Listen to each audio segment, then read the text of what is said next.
What's happening, people? It's your girl Minna. Welcome back to my channel. You already know what it is. Big up to everybody locked in on this one. I would say wonderful. I would just say relatively nice Tuesday afternoon. You know what would make it more wonderful? Once we get the Dalit and Mezraoui announcement. Big up to everyone locked in. Be sure to hit the like button. Be sure to subscribe. Boy, do we have a lot to talk about today. A lot has happened in the last 24 hours. And I would actually say a lot has happened in the last hour or so in terms of Manchester United news. But you know how we always start the stream? We start with the pleasantries, we start with the highs and all of that kind of stuff. Hellos, greetings, loved ones, etc., etc. Then we're going to talk about briefly about what's happening in the world of football, not Manchester United. And then we're going to get into Manchester United stuff. Now, in the last 20 or so minutes, it's come out that Manchester United could be moving ahead with Manuel Ugarte. So we're going to speak about that and what it could possibly mean. Also, Manchester United reportedly interested in officially making a bid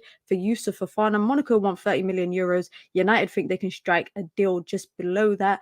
And also, Manchester United signing Manuel Ugarte does depend on if a midfielder leaves. I think inevitably Man United will get a midfielder. It just depends on what quality and what price tag. So we're going to talk about that. We're going to talk about Aaron Wan-Bissaka officially departing Manchester United. And we're going to talk about, like I said, all Manchester United related stuff. So big up to everyone. Be sure to hit the like button. Be sure to subscribe. Let me know how your day's been, guys. Let me know before we get into before we get into formalities, let's get into the pleasantries.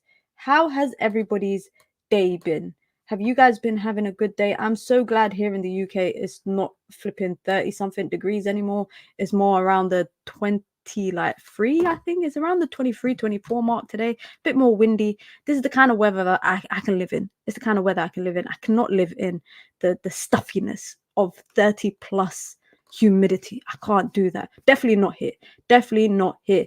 Big up to everyone. Like I said, Ridwan said, guess Delit's shirt number and Mezraoui. I saw someone online just saying that Delit's going to wear number 4 and Mezraoui's going to wear number 3. And we know, you know what, yeah? Before I actually get into what I wanted to actually start with, I will start with, obviously, since we've mentioned Delit and since we've mentioned Mezraoui, look at this. Look at this sighting, guys.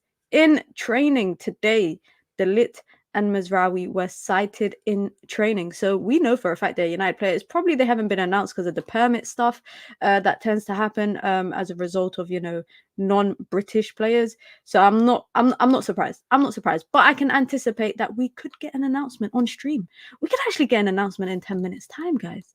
You think we could get an announcement? United tend to announce people, with whole times, i.e. 5 o'clock, 5:30, 6 o'clock, 6:30, etc., etc. So we could get that announcement today, and I'm really hoping we do actually get that double announcement today, because that just means Man United can move on and be on to the next transfer as quickly as possible. Announcement tomorrow, apparently. Well, as long as they're available for Friday, I don't care.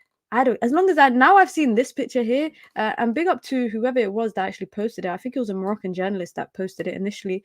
As long as we can, we see that they're in training and we see that they're taking part in training, then that's good enough for me. That's good enough for me. Big up to Ahmed Dashan in the chat. JJ says still working. Javed says less hot than yesterday. Yeah, I'm so glad it's less hot than yesterday. Troy Taylor starts it off. This is funny. This is what I was going to start off with. I was going to start off with it anyways. Let's laugh at Liverpool. They went from, who is it? Bellingham, Lavia, Caicedo, and now Zubamendi.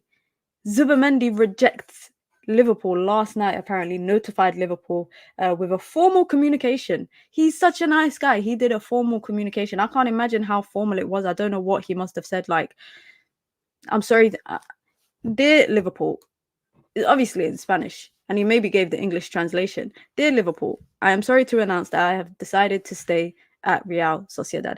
I've seen the funniest comments, like people just moving mad. When I say people moving mad, I'm talking about Liverpool.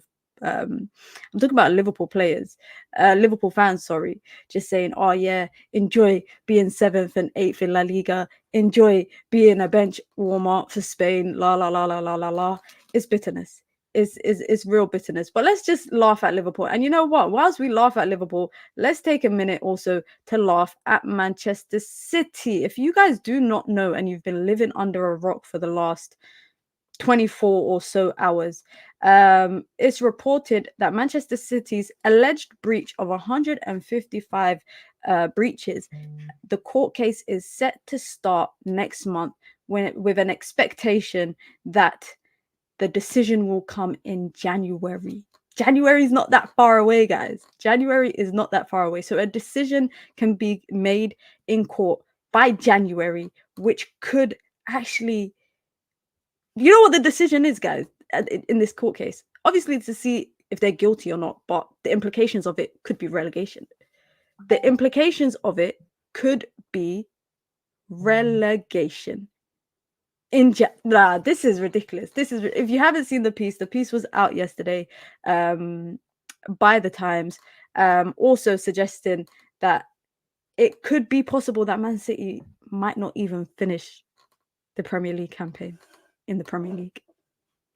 So let's laugh at Liverpool, but also let's take a minute to laugh at Manchester City. Now, again, they've hired the best in class when it comes to a legal team. Apparently, the lawyers that they've got lined up is serious. I know for a fact, Sheikh Mansour has spoken to Sheikh Zayed of Abu Dhabi, the Crown Prince of Abu Dhabi, and has asked for the best legal employees that the UAE can give them. I know that for a fact, because if there's one thing that the Arabs will do, they will go down fighting. They will go down fighting. Now I'm just hoping that justice will be served. That's it. That's literally all I can ask for. And let me know how you lot feel about this. Now, we can also not get too ahead of ourselves, and they could actually be found not guilty. Like, they could actually, but I do think from the little evidence that we have seen, and I anticipate that there is a whole load of other evidence that we've not been privy to see, I can imagine that, you know, it will be an interesting court case. And I also think the findings of this case, or this independent inquiry, or whatever you want to call it, I can imagine that it would, I don't think it's going to be available to the public like in the now, like as it's happening. I think it will only be available to the public once the verdict has been reached. And the verdict, like I said, it suggested that the decision could come by January, in January, and the decision, i.e., I think what they are deciding is whether, if they are guilty, it's relegation. It's not a fine, it's not a slap on the wrist, it's not a points deduction, it is relegation. And I can imagine, do you guys think that, you know, if they've been found guilty for over a period of years, that they could have titles stripped from them? Is that what could happen? Because, and also, how do you decide where you relegate them to? Do you relegate them to, and again, this is just hypotheticals and I'm just curious, do you decide to, you know what, just slap them down to Championship? Do you slap them down to League One or League Two and then slap them with a transfer ban as well? Do you slap them with a transfer ban for how many windows? I'm really curious to see what the possible verdicts could, what the possible implications of a verdict could be, because we're hearing about relegation, but I'm thinking, how likely is that? Like, they could be found guilty, guys, and walk away with like a 600 million fine, and City will probably pay that. The owners of City will probably pay that, a 600 million fine. Okay, cool. At least we ain't getting relegated. At least we ain't getting points deducted. At least we ain't getting transfer bans. And I don't know if you guys have noticed, but City have been very quiet in this transfer window. So I don't know what it is. Maybe they're building up to that. Maybe they're building up to this in anticipation of it. They can't get too active in the transfer window. Juve were stripped of titles when they were caught cheating. That's true. They were. So what does that mean? Do we get a title by default? That's what I want to know. Do we get 2 titles by when is this cheating period? When is this, guys, these alleged breaches? What year period is it? Because the Aguero thing, like, would we be able to get a title from that? Would Ollie be able to get a title? League One would be a proper punishment. They would need 2 consecutive promotions to get back to back. I think they would do that, though, depending on if their players would stay. I'm curious to know. We'd get 2 titles. Saka as him says, I don't want 2 titles. Arsenal might finally get a title too. Finding a club that breached financial regulations is sus. That's true, but I think it just depends on I think it depends on Manchester City's approach to this inquiry. Because if they are gonna go full strong a strong starting 11, yeah, where they're playing like 4-3-3, counter press and attack, then they could actually walk away with being found guilty and not being heavily penalized for it. So I'm very curious to know what that would be.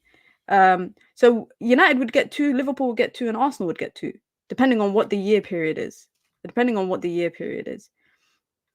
If they got nothing but a fine, it wouldn't be good for the game's reputation. I actually think, guys, that this independent inquiry, they might try to make an example of Manchester City. You know that they might try to make an example. Now, I've seen prior reports in the news months ago that suggested that it could even turn into a political situation where politicians might start getting involved in this, depending on the implications for Manchester City. I've seen suggestions that, you know, the UAE could lobby the Prime Minister of the UK to intervene in this. But obviously, if this is an independent inquiry, the Prime Minister cannot intervene.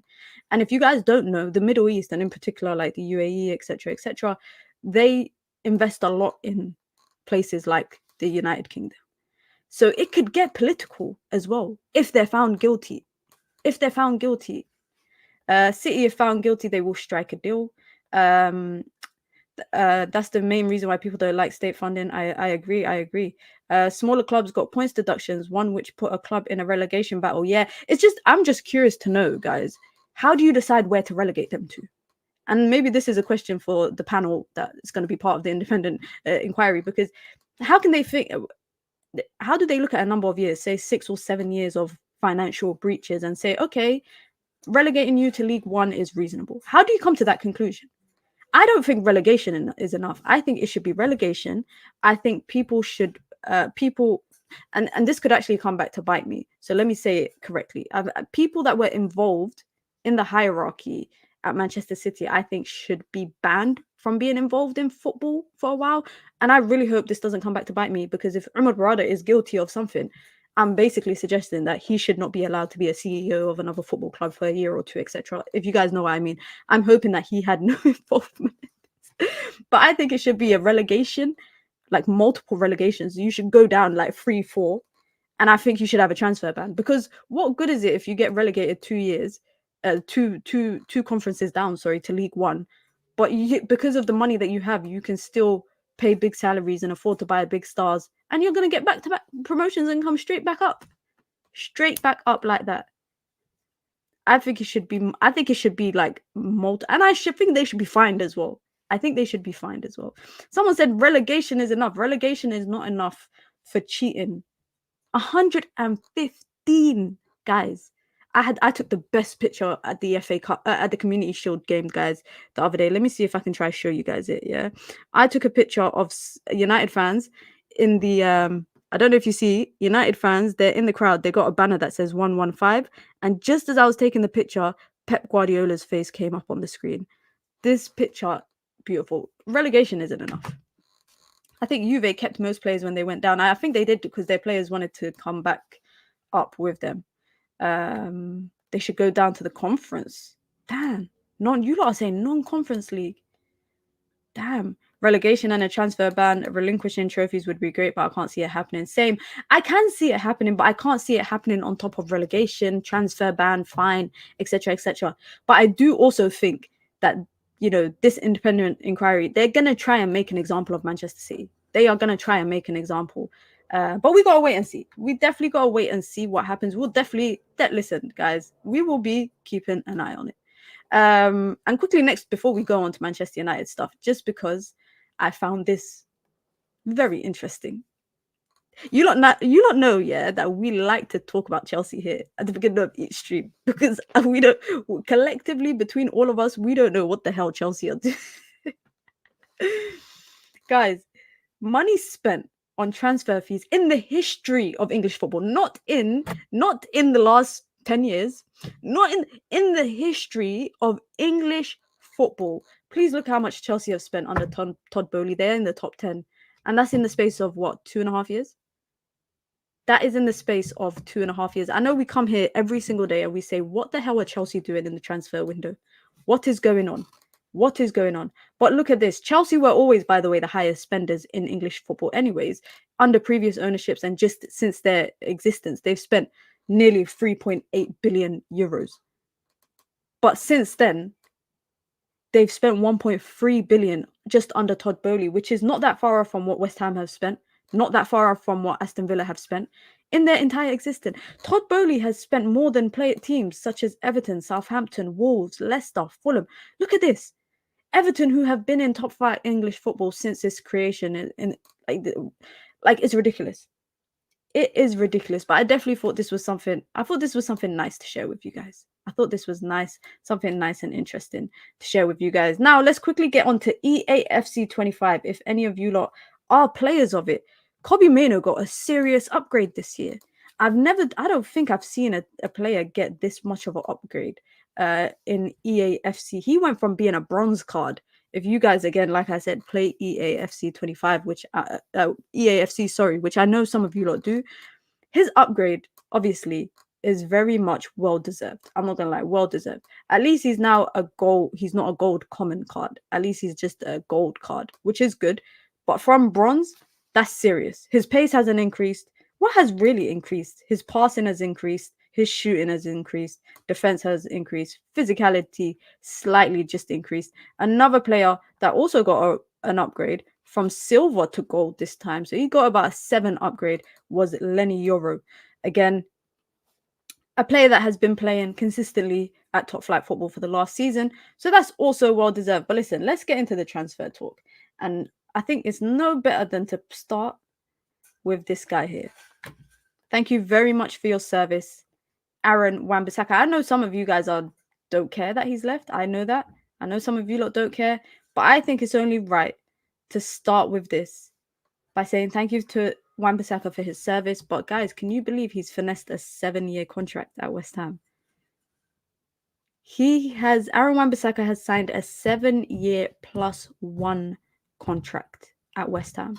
I thought I was seeing stuff when I saw that. I really thought I was seeing stuff, but he signed that. He's also, if you don't remember, back on, I think it was Sunday evening, there were suggestions that there was still talks between Manchester United and Aaron Wan-Bissaka. He got his £5 million payout in the end, which is very, very good. Very, very good in the instance that, okay, no, it's not very, very good he got his payout, but it's very good that they got it resolved. Why the hell did I say reserved? It's good that it got resolved. Now he posted a little message. I'm not gonna read it in terms of what the message was. But he was very thankful. And you know what? You can also tell that he's a loved character in the dressing room. Just go on his Instagram post, guys, and look at all the comments from Man United players. You can tell he's a loved character by everybody, from the younger players to the senior players, to the academy players. One thing I liked about Aaron Wan-Bissaka personally is during that time, I'm sure you lot remember that toxicity phase when the dressing room was being lost under Ollie and then again reportedly under Ten Hag. This was a guy that just always seemed to mind his business. I think the only time I've really seen news or controversial news about Aaron Wan-Bissaka is just before that PSG game when there was a little thing going on between him and I don't know if it was an ex-girlfriend or anything, but there was some news talking in the media, and then he went on to lock up Mbappe against PSG. Aaron Wan-Bissaka was the kind of player that kept his head down. Why am I talking about him like he's dead, firstly? But he was the kind of player that just kept his head down, came on, performed, kept it moving. If he didn't have a good game, he didn't have a good game. And if he had a great game, he had a great game. But I think he kind of embodied what you would want your modern day player to be like. Someone that just comes to work, does their job, and keeps it moving. Wasn't really in a lot of controversy. You never really heard much about him outside of match day. You never really heard about disciplinary stuff, etc., etc. A true professional. And I applaud him for that. I respect him for that. And also I wish him nothing but the best at West Ham, because he'll probably be the starting right back there. It's most likely that he'll be the starting right back there. But you guys know that this was the move that kind of solidified Mazraoui joining Manchester United. And can I say 15 million for a player on his last contract to then reimburse that into a new right back is pretty good business. Of course, it's not 15 million, because if you're taking into the account the costs that Manchester United had to absorb, such as paying him 5 million, then I understand that. I understand that, but I think it is good business to kind of get that done. But listen, let's get into the nitty gritty details of that. Big up to Hasnain with the super chat. I appreciate the contribution. Says, hey, Mina, it's your friend Usman. Hey, Usman, I hope you're doing well. Do you think United will get top four? Love the show. Can you please reply to my emails? I will when I get the time. Do I think United will get top four? Yes. I'm not going to tell you where I think United's finishing because I got a video coming out later this week for my Premier League prediction. So keep an eye out on that. Thank you for the super chat. I appreciate it. Guys, be sure to hit the like button, like I said, and be sure to subscribe as well. I was about to say let's get to 100 likes, but we got to 100 likes already, only 20 minutes into the show. Big up, guys. Keep hitting the like button if you've just come through. If you want to join the Minions gang, the membership club, you can. It's the pinned comment in the chat. You get your badges, you get your emojis, you get your custom member content, and of course, you get to support the growth of the channel. If you want to support the channel in other ways, which support is always appreciated, and if you enjoy the daily content here, you can send in super chats with your comments, with your questions, with your thoughts, or just to show some appreciation to the channel for the daily dose of Mina, the daily streams that you're getting here every single day. And if you want to support the channel in other ways, just like and subscribe, guys. Just like and subscribe. Like I said, I'm trying to get to 6K before the end of the transfer window. But let's get into it. Let's get into it because Ugarte news has started to pick up a little bit. It has started to pick up a little bit. We're going to get to other midfielders as well, where there's news surrounding that. But reportedly, and by the way, this is coming out of Uruguay. So I tend to take news that comes from a player's home nation.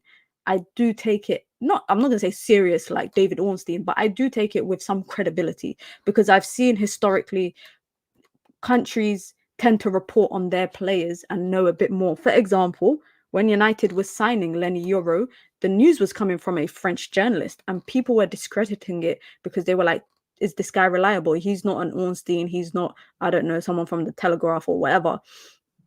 But he was right.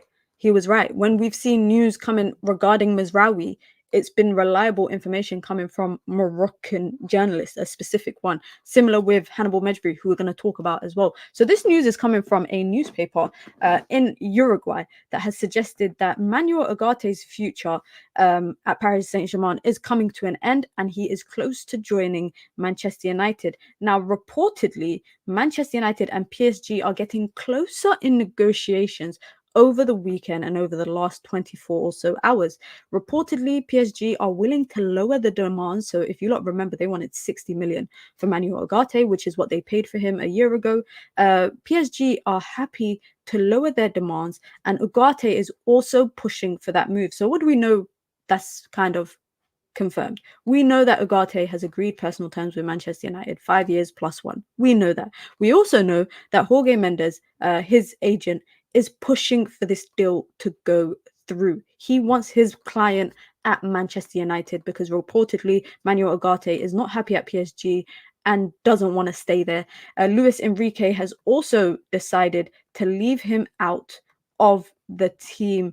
Let me just actually bring that up. Leave him out of training for the matches. So obviously PSG's season is about to start, and ahead of that, warming up for that, he's been left out of the training for those games. Reportedly, the player is expected to leave before the transfer deadline, and it's just regarding Manchester United and PSG coming to some sort of middle agreement. Now, what could that middle agreement entail? That middle agreement, I think it could entail someone like Jadon Sancho going the opposite direction, maybe for a loan, maybe for a 1-year loan with an option to buy. Reportedly, PSG are still keen on signing Jadon Sancho, despite the fact that they've brought or they are buying Desire Doué, and they are still keen to get him. And a loan option could be something that's on the cards. But what does that mean for Man United? I would say now. What does that mean now? Man United need to sign a midfielder. We know that for sure. I put out a tweet earlier today and basically said, what would you rank the window out of if Manchester United, with the 4 players that have already come in, if United were to sign Yusuf Fofana and Sanderberg, what would you rank United's window? A lot of people said to me 8 out of 10, 9 out of 10.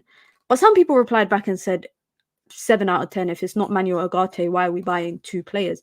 Now, the price of Manuel Ugarte, if United were to pay what PSG want, which is £51 million, United could go out and buy Yusuf Fofana and Sanderberg maybe even still have some change left over from that. Evidently, I think what I've realized now, when a player is Manchester United's priority in this window, and this is just going off of this transfer window, United will push to get that player within their means, i.e., if they can negotiate. Now, I'm not going to say Jared Branthwaite because clearly Everton were never willing to negotiate about that. So Manchester United were happy to walk away after 2 bids were rejected. Man United have only put in 1 bid for Manuel Ugarte, which I think was rejected immediately because it was way below the asking price. I think Man United, 2 things are most important when it comes to striking a deal for Manuel Ugarte. I would say one is the price, but probably the second one is probably the terms of the payment. We've seen that Man United are trying to negotiate deals that allow them to pay in installments. If you know about Klarna, guys, buy now, play later, then buy now, credit, all of that kind of options. That's what United is trying to do. That is what Man United are trying to do. They're trying to get a payment plan in place. I don't think the price, I'll say the price does matter within reason.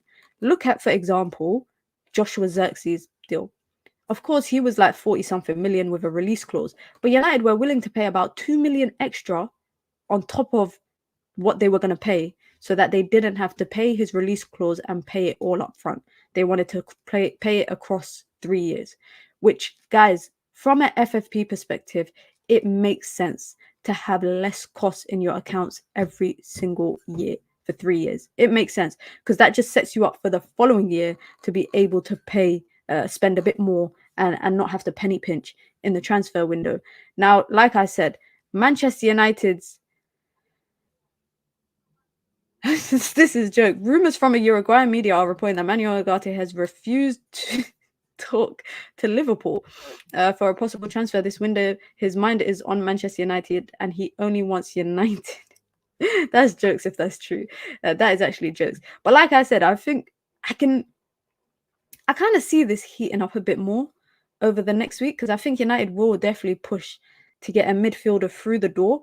Which midfielder I'll say is obviously is still a question mark, but I think United will push through to get a midfielder in just because the most important thing is to have someone in time for the first couple games. For the first couple games of the season, I think maybe Fulham. By the time we get to like Liverpool, which is literally like August, I think it's August 30th or something. It's the last weekend of August. We need a midfielder. And not just any midfielder. We need a starting midfielder. And a strong part of me believes, guys, that when Man United want a player right now under Ineos, they are going to get that player. Remember, we didn't think the De Ligt deal was going to get done. We thought they were asking for 50 million. Man United's not going to pay that. They're going to just keep refusing to do that. But United got the deal over the line for a reasonable amount. They paid £51 million for Mejbri and De Ligt. Just for some context, guys, £51 million is what PSG wants for Manuel Ugarte. And for that same price tag, Man United brought 2 defenders. 2 probably starters, I would say right now. So I still think that this is something in and around. Sky Sports are reporting that in Paris, it's expected that he will leave by the transfer deadline. Manuel Ugarte will leave by the transfer deadline. I think I think the biggest part here is just Man United negotiating it. And we're going to come back to that because obviously there's another guy in and around this discussion. And these reports coming out today suggested that Manchester United are ready and are preparing their first official bid for Youssouf Fofana. Now, what do we know about this? What do we know about Youssouf Fofana? We know, number one, that he's agreed personal terms with Milan. We know, number 2, that Milan have had a bid for about, I think it was like 19 or 20 million euros rejected by Monaco. And we know that Monaco want 30 million euros, which is 21 million pounds. We also know that Youssouf Fofana is in his last year of his contract. We know that he's in his last year of his contract. Monaco do not want to risk losing him on a free, given the fact that they've already brought in Lamine Camara and they've sold Mohamed Camara. They don't want to lose him on a free. They want to make money. So I think it'll get to a point in the window where they might just accept what the highest bid out of the 2 is. Now, £21 million for Fofana is not bad business. But I do think Man United could get that price tag a little bit lower. I definitely think United could get that price tag a little bit lower, taking into consideration everything else. Now, Man United, what do we know from Man United's side for Yusuf Fofana? They haven't put in an official bid. They have not put in one bid for him yet, but they've expressed interest to Monaco, and they are expected today, reportedly, to approach with their first official bid. We also know that 2 weeks ago, guys, and this is why I'm saying Fofana is not just a name that's been plucked out of thin air and United saw Milan moving for him and thought, let's hijack it. No, 2 weeks ago, Manchester United reportedly also presented this pitch of the project to him and his camp. We know that. So am I crazy to say, guys, United could get Fofana and Ugarte? Am I crazy to say that? Do you not think I'm crazy to say that? By the way, United stole already a player from AC Milan in Joshua Zirkzee. And Yusuf Fofana is reportedly intrigued of the prospect of coming to Manchester United. Now, I know Man United don't have Champions League football yet to offer him, but they also have a lot more, especially with this project that they can pitch to him. Yusuf Fofana, for me, is interesting because if Man United... people don't know how to profile him. I think that's the most interesting thing. When I see the discussions about Yusuf Fofana, people don't know whether to profile him as a 6. They don't know how to profile him as if he's an 8. They don't know if he should be playing in a double pivot or a lone midfield. They don't know what his strengths are. That's the problem. That everybody's kind of just putting him into any kind of puzzle piece and expecting him to fit in there. How are we this broke and still shopping at Harrods? Listen, one thing I will say about Man United, I don't know if you lot remember, but a couple months ago, they were saying United's budget was £50 million. There was news about Manchester United's transfer budget being £50 million. Maybe they meant £50 million for monthly annual payments, because that sounds about right. That sounds about right. Big up to Riri in the chat, says bless up to everyone in the community. OJ says he seems like a defensive-minded 8. He can get forward too, though. Don't get it twisted. He plays a lot more advanced for France.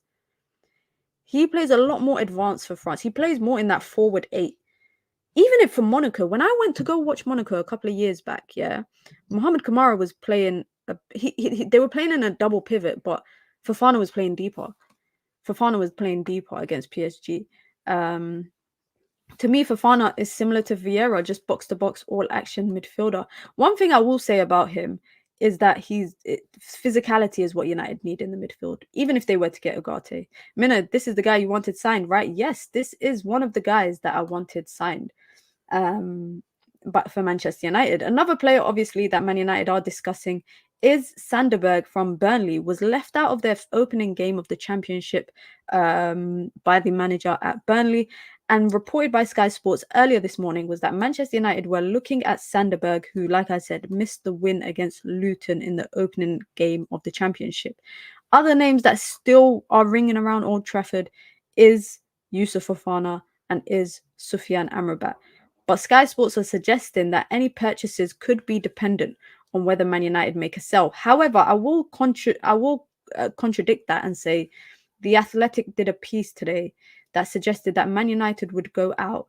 Man United will go out and sign a midfielder before the transfer deadline, regardless of whether someone leaves or not. And I'm glad to hear that. I'm actually glad to hear that Man United will sign a midfielder regardless of whether someone leaves, because I think filling a gap such as this midfield gap that Man United need to fill, it shouldn't be reliant on departures. It should not be reliant on departures, because that gap has been there for so long.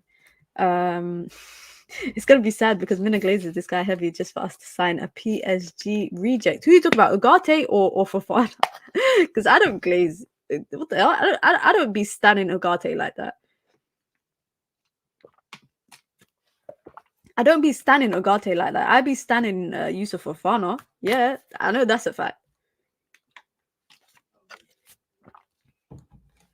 Let me see what else you guys are saying in the chat.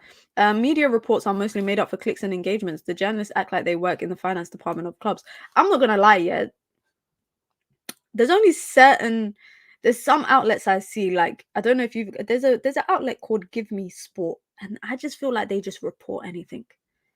They just report anything. No criticisms to them. But whenever I'm looking for some football news, or I'm looking for some like football information, they just be reporting anything and anything on their website. Let's go have a look at their website. Let me, because so that I can tell you. Look at this, the first piece that I see. Like, come on, Man United considering making a move for Rafinha. Are you for real? We know that's not going to happen. We know that's not going to happen. I'll be very shocked if United flipping sign Rafinha. Like, honestly, I would be so shocked. Kieran Maguire is the only guy I trust when it comes to financing football. Kieran Maguire is good. Swedish Rumble is good. You guys should trust me too as well. You lot should trust me as well when it comes to talking about football finance. 7 midfielders in the squad and still adding 2 more. But how many of them are going to play? How many of them are going to play? That's the question. Christian Eriksen, for me, is not playing. For me, Christian Eriksen is not going to play, unfortunately. Scott McTominay, I think, is very dependent that he can leave. And even then, can I just say also, Scott McTominay is not a midfielder for Manchester United. Erik ten Hag has found a new role for him. So Scott McTominay is not going to be playing in that midfield. So let's take Scott McTominay. I might as well just class Scott McTominay as a forward at this point, because he's not a midfielder. Not in Erik ten Hag's system. That's not what Erik ten Hag wants him to do. Eriksen is going to leave on a free next year. Casemiro got 2 years left on his deal. I think the goal is probably to wean him out of the starting 11 and move him on into a role-playing situation, or like being a role player, and eventually trying to move him on next season. Hannibal Mejbri, we're going to come to him because reportedly he's put in a transfer request, and that news is coming straight out of Tunisia. So Man United might have 7 midfielders, but really and truly, how many of them are going to play regularly? Hi, I will prefer Berg to Fofana because of his versatility in midfield and height as well. Height is a good point. Because Man United will definitely need height in that back line. De Ligt is quite tall. But United will need definitely some height. Eriksen is not playing. Scott is support striker. We have 3 starters in Cas, Bruno, and Maino, and Mount as backup, which isn't enough. I mean, we still got question marks over Mount's role in Manchester United. So even though United have 7 midfielders, and we could throw Toby Collier into that as well, I think it's clear as day that I said this at the beginning of the transfer window. United should buy 2 midfielders, just like they've brought 2 centre backs. For me, that should be the key priority. Man United's top officials met to discuss strategy for the remainder of the window, and midfield is the priority focus between now and deadline day, with Ugarte still the top target. All right, let's get back to this guy here. I don't like this picture. Where's this one? Let's get back to Ugarte. How many of you think Man United will sign Manuel Ugarte? I have a strong feeling Man United will. I got my spidey senses are tingling, guys. My spider senses are tingling. And there's something about Man United's persistence in this window when it comes to going for players that makes me believe that because Manuel Ugarte is their priority target, they will walk away with signing Manuel Ugarte this window. It could be maybe at the price that they didn't want to pay. It could be at the price that they maybe wanted for something else. But I genuinely think Man United will move for Manuel Ugarte and try and get that deal over the line. If they are able to do it at a discounted rate, I can imagine them throwing someone in like Jadon Sancho, especially because also, can I say, it makes it a lot easier to negotiate with PSG knowing that they want a player of yours. Knowing that they have interest in a player of yours, it makes it a lot easier. They could also look to send, if Jadon Sancho, for example, went out on loan next season to PSG, and this is just hypothetical, by the way, guys, but if Jadon Sancho went out on loan to PSG next season and he had a great season, he wins the title with them, and he goes on to, I don't know, go to quarters or semis in Champions League, etc., that will inflate his price tag a little bit more. And United could actually be able to sell him next summer. They don't need to send him on loan with an obligation to buy, but they could just send him on loan and maybe a 35, a light 40 price tag for somebody like Manuel Ugarte. Like I said, I'll be shocked if Man United pay £51 million for Manuel Ugarte. That will shock me. The real question is, aside from Frankie de Jong, who has ever played the 6 or the 8 at Ajax? Brother, I don't know, because we're not talking about Ajax. We're not talking about Ajax. So, brother, I don't know who played 6 or 8 for Ajax when Erik ten Hag was the manager. But I think what you're trying to insinuate is there any other 6 or 8 that could work in Erik ten Hag's system that is not Frankie de Jong? And that's a good question. That itself would be a good question. OJ says it seems like that's the guy, and lately when we are all set on a priority target, we seem to go all out for that signing. I definitely agree. But big up Splash Kip says, with how we're moving, he might come next week. He could come in next week. If man says, I 100% believe we will sign him, and I'll 100% be his biggest hater. Okay, this comment just went left. I didn't think the comment was going to go like this. I 100% believe we will sign him, and I 100% will be his biggest hater from when he touches base at Carrington. Fair enough. Berger and Fofana now, and Wharton next season. Everybody seems to think that United are going to get Wharton next season. What makes you think Palace are going to sell him? That's the big question. That's the question mark. That's the question mark. I want Shirky. Is he not meant to be leaving the club? Is he not meant to be leaving Lyon or something? Let me check. Because when I last knew, he was meant to be leaving. Oh, he's not leaving anymore. He was meant to be going to Leipzig, but he ain't. Oh, they brought Antonio Nusa instead. Antonio Nusa is good. He's good. He's good. I'm not gonna lie. RB Leipzig they've got decent players, especially with getting Xavi Simons back on loan as well. Because Wharton screams United, man. Or what about Wharton screams United? Just I'm intrigued to know why it is people think he screams United. While it's this low half a season wonder. We might actually surprise everyone what we achieve this coming season. Guys, if you lot see the video that I've recorded, and I just need to edit it and put it out probably tomorrow for my Premier League predictions, please don't, if United have a bad season yet, please don't come back and cook me. That's all I have to say, because I'm optimistic after the result of the transfer window so far. I'm feeling quite optimistic, especially when, by the way, guys, I'm looking at other teams that are obviously a lot more ahead of United in their rebuild, but I'm looking at City, I'm looking at Arsenal, I'm thinking, you guys are going to be going for the title again, but you've not strengthened that much. You haven't brought in a lot of players. And obviously they probably didn't need it anyways. They probably didn't need it. Liverpool, yet to bring in anyone, yet to offload anyone of value. I think Carvalho is going to Fulham. Salah approaching the end of his contract, Van Dijk, Alisson, etc. So it's very interesting. It's very interesting, I think, the transfer window thus far, because I also feel like a lot of clubs do like to do their business before the season starts. I'm not buying this whole, they're going to go and buy people once the season starts. I don't buy that. You don't wait until 3 games into the season and be like, you know what, let me quickly go buy someone on the market.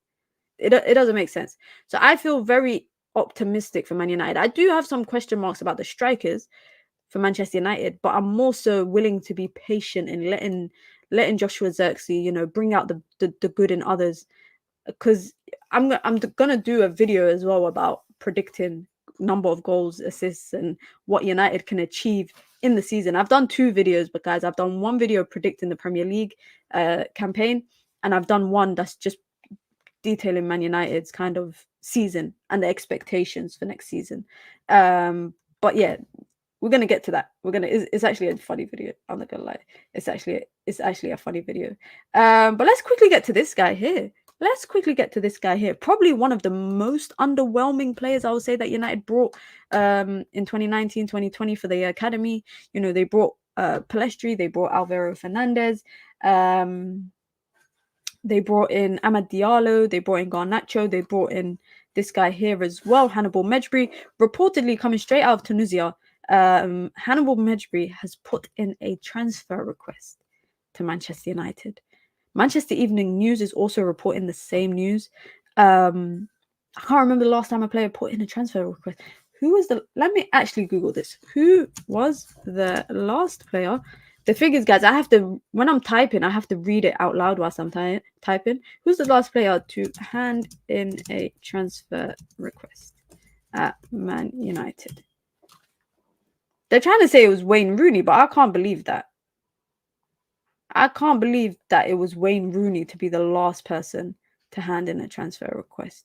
Reportedly, Hannibal Mejbri also wasn't happy with the amount of playing time that he's been getting in pre-season. Did Cambuala actually hand in a transfer request though? Did he actually hand in? I thought he just asked. I thought it was just because he was in the lower pecking order, he asked to be sold. I guess being asked to be sold. What's the difference between being asked to be sold and handing in a transfer request? Sanchez, yeah, maybe Sanchez. Herrera, no, I don't think Herrera handed in one because he ended up leaving for free.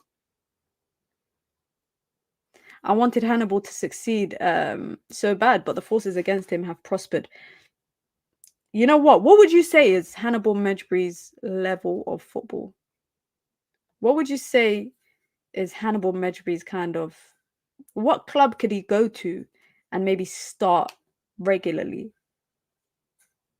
Because I'm thinking he could be made for like the Portuguese league, but they've got a lot of technical midfielders there in the Portuguese league. Maybe he's like a mid-table German team. I'm trying to think. I wouldn't even say like he's a Lyon or Marseille or type of player. I don't think so. I think he needs to go to a league where he can fly into challenges in the way that he does and get away with it. But it can't be La Liga because that's too competitive. Maybe he can go to the Qatari Sports League. Maybe Qatari Sports League sounds like a shout. Because there's some players there, like Verratti is there right now. I don't know who else plays there. Let me see who's the biggest stars. Players in the Qatari Stars. From time your league is called the Stars League. That's mad. That's mad. I'm trying to think of like relevant players, superstars. Okay, let's look at the market value of players in the Qatari Stars League. Mohamed Kamara obviously just went there. Marco Verratti is the next player. Luis Alberto's there. David Garcia's there. But everybody else is irrelevante. Yeah, everyone else there is pretty irrelevante. Hertha Berlin. Damn. Hertha Berlin. Rangers, Turkish League. Riri says I can see him in Bundesliga. Everton seems like a Daesh player. I'm shocked. When he went out on loan, I think it was to Sevilla. Was that, yeah, when he went out on loan? No, when he was out on loan, yeah, to Birmingham. That year is the year that, or that 6-month period was the year that Donny van de Beek went to Everton. I was shocked because I thought Hannibal Mejbri could have worked in an Everton system. You lot are saying Sporting Lisbon, he's not going Sporting. French League, Plymouth, that's a bit harsh. That's a bit harsh. Belgium League, yeah, Belgium League wouldn't be that bad. South Africa, you lot are taking the piss. South African League. Next you're gonna say Kenyan League. Come on, he can play. He can play in top flight football in Europe. He definitely could play. He could definitely play in top flight football, in Europe. That's for me without a doubt. That's definitely without a doubt. We got some talk to talk about. Should we say? Is this talk to talk about? Yeah, we got some talk to talk about. Not transfer related to stuff, but reportedly, this is what you call mentality, guys. This is what you call mentality. Alejandro Garnacho reportedly asked for his time to be cut short and to return back to Carrington early to be ready in time for the Community Shield. Since then, coaching staff at Manchester United have been impressed with Alejandro Garnacho. I'm telling you guys, mentality, yeah? Mentality. And it's expected for Alejandro Garnacho to be in the starting 11 on Friday against Fulham. That is the expectation. Now, what would you say is the expectation, guys, for Garnacho this season? Given the fact that I'm still kind of like, does he start on the left? Does Rashford get dropped? Does he start on the right? Does Ahmad get dropped? If you lot don't realize also, I don't know, I feel like I can see it. If we were to compare Garnacho in his debut year in the first team under Erik ten Hag, he's bulked up. He's looking a bit bolo. He's not looking bolo. He's not looking that hench, but he is definitely looking a bit stronger. He's definitely looking a bit stronger. And you can see it also in the way that he was, when I've been watching him in the Community Shield, the way he was gliding on the pitch when he was dribbling, and also in his one-to-one duels, the physical duels, he's looking a bit stronger. And like, for example, Amad Diallo, when he went to Sunderland, his physicality in his game was, I would say, his biggest weak point. And he didn't have much weak points, but physicality was one of them. What did he do? He bulked up. He forced himself to get into defensive duels more. And as a result of that, he managed to, get a bit stronger. And it looks like Garnacho's done the same thing, which is good, which is so, so good. For me, I'm still thinking we could literally maybe see a Rashford, Garnacho, Ahmad frontline.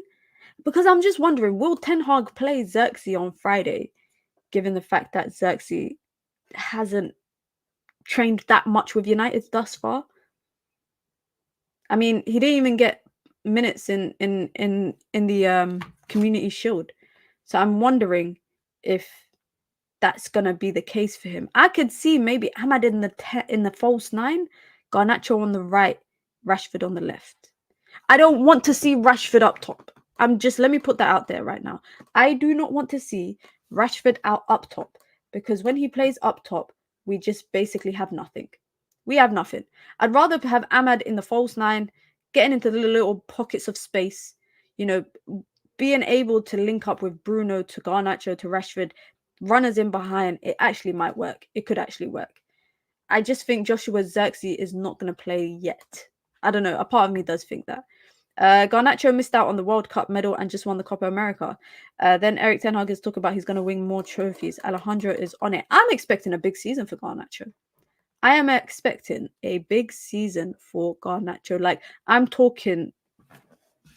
Should I say what my prediction is, guys? I'm talking like 15, 20 goals in all comps. I'm expecting a big season for Garnacho. Big season. Or should I cheat and say I'm expecting 20 goal contributions in all competitions from Garnacho? Because that's more reasonable. That is definitely, I think, 20 goal contributions, which is goals and assists, in all competitions across the season, is definitely more reasonable for me. That's definitely more reasonable. Ahmad's one-touch link-up is class. Trust me, Ahmad in the false nine with his one-touch ability, yeah? One touch with Bruno, with Kobe, having runners in behind, it's going to cook. It's actually going to cook, especially in teams where you can get in behind. That's what I was saying. If I was Garnacho or Xerxes, I'm coming back sooner to fight for my place. He was losing his place in the midfield. I hear it. Let me see what else you guys are saying. True Legion says Garnacho is a sub, so don't expect much. Really? I don't think Garnacho is a sub. I just think it's a good problem to have for Eric Ten Hag in terms of who do you start. Someone's going to have to get dropped. Whether it's Marcus Rashford, whether it's Amad Diallo, whoever it is, someone's going to eventually have to get dropped. Now, this is me saying that this is applicable to all of them. To fit Ahmad in, someone will have to get dropped. To fit Rashford in, someone will have to get dropped. I think it also just depends on who's going to lock down their spot sooner, basically. Who's going to lock down the spot that they got sooner? Because right now, I'm looking at some positions and I'm thinking, okay, goalkeeper is Onana's spot. Left-sided centre-back, Lisandro Martinez's spot. Kobe, his spot is confirmed. Bruno's spot confirmed. Dallo's spot confirmed. Everybody else, question mark. Right side, I'll say Ahmad. For me, I think Ahmad has done enough to be awarded a start in the first game. I think so. I think Ahmad has done enough, especially in pre-season in the Community Shield. I think he warrants a start. But left back, I'm thinking who's going to start there. Right side is centre back. Depending on if the lit is available.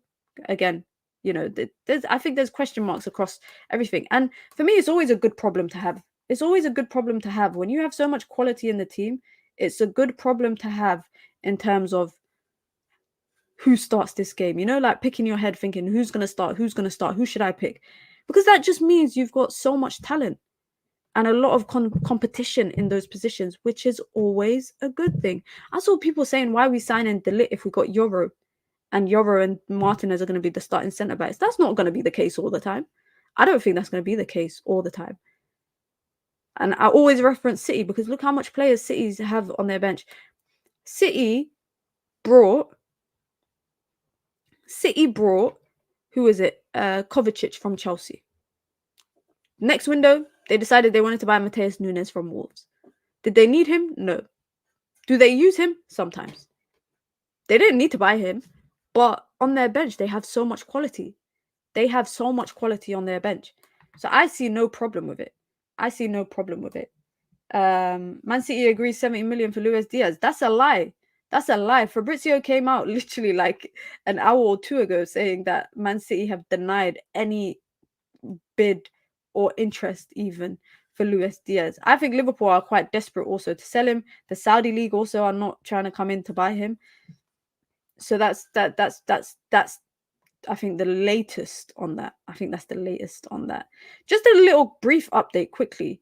Reportedly, Jared Branthwaite remains another key target for Manchester United, despite the fact that Everton are holding out for 70 million, whereas Man United reportedly have no intention to go above 60 million. Sources have indicated that this could go down to the wire and is something to keep an eye on for the remainder of the transfer window. Now, I'm not gonna lie, I just don't see it happening. I just don't see it happening anytime soon. But that's just my opinion. I don't think they're gonna 60 million on a defender. We've just spent 100 million on 2 defenders. 60 million is too much. 60 million, in my opinion, is about 25 million too much. United put in a bid for 35 million and then 45 million, and that was rejected. That's enough. For me, that is enough. And I'm hoping that this has come from the Daily Mail, I think. Yeah, this come from Daily Mail. So again, we take this with a pinch of salt. But there were reports going back to the beginning of the window that Man United were looking to add 3 centre-backs to their roster. They were looking to buy 3 centre-backs, with 1 being accounted for Varane's departure, 1 for Cambuala, and 1 potentially for Lindelof. If that is still the case and Lindelof does end up leaving, there's not really any news since yesterday on Victor Lindelof. But if that is still the case and that does happen, then we'll come back and revisit this story about Jared Branthwaite. But for me, the price tag is enough to just be like, nah. United should be moving away from this. Manchester United should absolutely be moving away from this. But big up to everyone. Listen, guys, be sure to hit the like button and be sure to subscribe. How many likes are we on? All right, we passed 200 likes. Thank you guys very much. That actually means a lot because we hit 100 likes in like the first 20 minutes of this show. And you guys always probably think, why do content creators push the like button?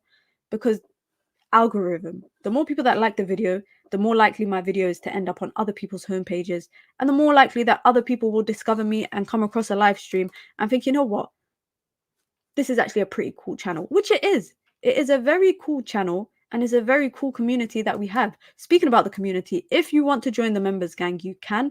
It's the pinned comment in the chat. You get your badges, you get your emojis, you get your custom member content, and of course, you get to support the growth of the channel as well. If you want to support the channel in alternative ways, you can by hitting the like button, by also subscribing, but also by sending in super chats with your comments, with your questions, or with your thoughts, or if you just want to show some appreciation and help me keep my light bill, keep my lights running, my water running, all of that stuff, and you want to show some appreciation to the channel, you can do that as well via super chat. You guys know what it is, man.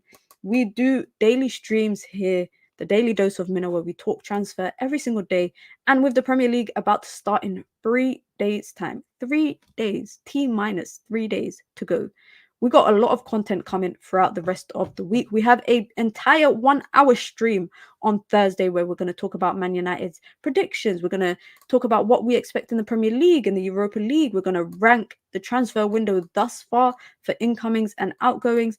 And we're going to also do a preview video on Friday before the game. And then we'll have a stream after the game.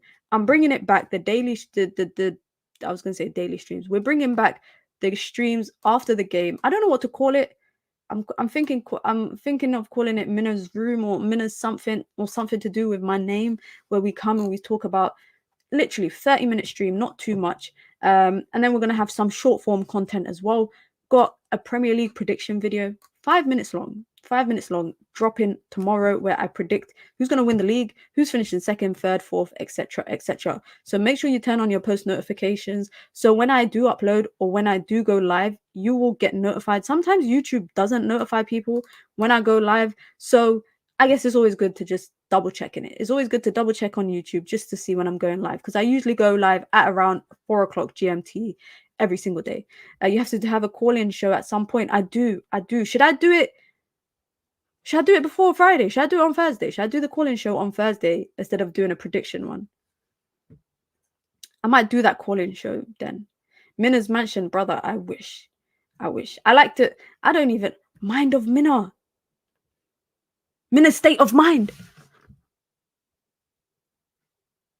Minna's state of mind could be it. Minna's state of mind could be it.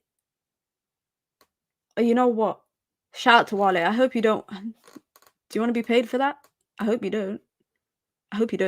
But we'll do it. It's a Minna state of mind. Yeah, I think we're gonna go Minna state of mind. Minna state of mind is gonna be the name for the streams after games, and the quick roundup where we talk about, you know, whatever game it was.